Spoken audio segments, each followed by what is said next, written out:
Welcome to all. Today we are going to evaluate a very important trial, that is DEFUSE 3 trial. So in your emergency medicine exam, there is a separate paper for recent advances and the recent trials also. And this is one landmark trial. So if you are going for your exam, a ischemic stroke is going to be one of your sure short exam question, either in your Viva Voice or in a practical examination. So as far as ischemic stroke is concerned, you need to know everything A to Z of ischemic stroke, how to handle it. Moreover, they will ask you about what is the evidence for your comments. So what says you that you can proceed with your thrombolysis and which thrombolysis is better, and which trial says you to extend the time limit to go ahead with your endovascular approaches, or which trial says you to stop only with your lytic approaches, right? So this is DEFUSE 3 trial, a very important trial which you need to know. Okay, so thrombectomy for stroke at 6 to 16 hours with selection by the perfusion imaging. Okay, so the question to be addressed is, in patients with proximal internal carotid artery or middle cerebral artery occlusion, that is basically a large vessel occlusion, okay, with likely salvageable ischemic brain tissue, does thrombectomy at 6 to 16 hours post this ischemic stroke, in addition to medical therapy, compared to medical therapy alone, improve functional outcome at 90 days? Basically, the question is, can we go ahead with endovascular procedure or not in 6 to 16 hour time period? Okay, can we go ahead with your endovascular procedure or not? Okay, so now background.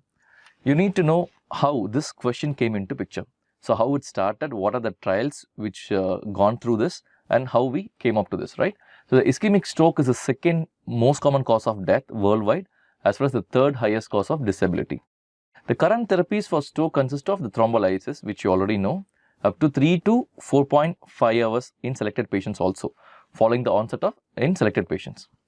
The lytic therapy, while used frequently, is based on the conflicting data in which some trials have shown actual benefits. Okay. Additionally, administration of lytics within 3 hours window period still carries an approximately 6% chance of intracerebral hemorrhage also. Okay. So now the ECAS 3 trial extended this window period to selected group of patients from 3 hours to 4.5 hours. Okay. So your first reference, when can you thrombolyze a patient from 3 hours to 4.5 hours also, is your ECAS 3 trial. Okay, it's a very important trial. You need to read on it, ECAS 3, and we have a separate session on ECAS 3 trial itself.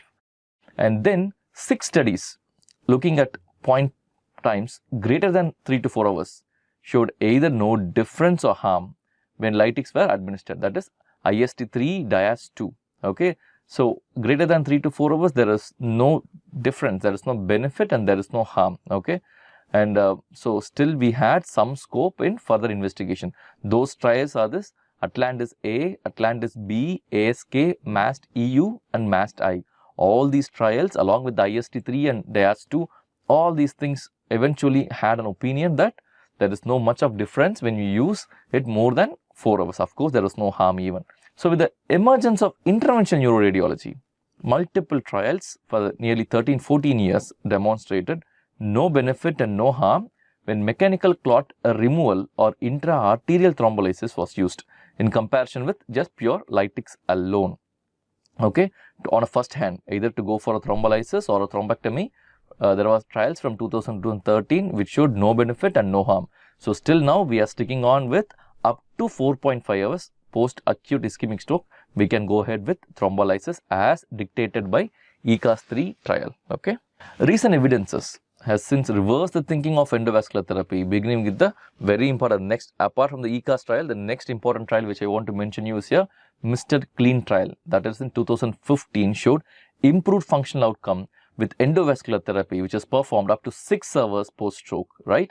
Initially, we thought at 3 hours we can intervene, and then the thrombolytics were extended to 4.5 hours, and now Mr. Clean trial in 2015 has performed endovascular therapy up to 6 hours and has proved some functional outcomes.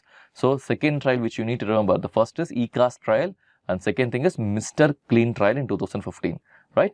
4 additional recent trials, the Extend 1A, Escape trial, Shift Prime, Revascat trial showed similar efficacy when endovascular therapy was used between 4.5 to 12 hours. So they have extended the time limit from 6 hours to 12 hours, right?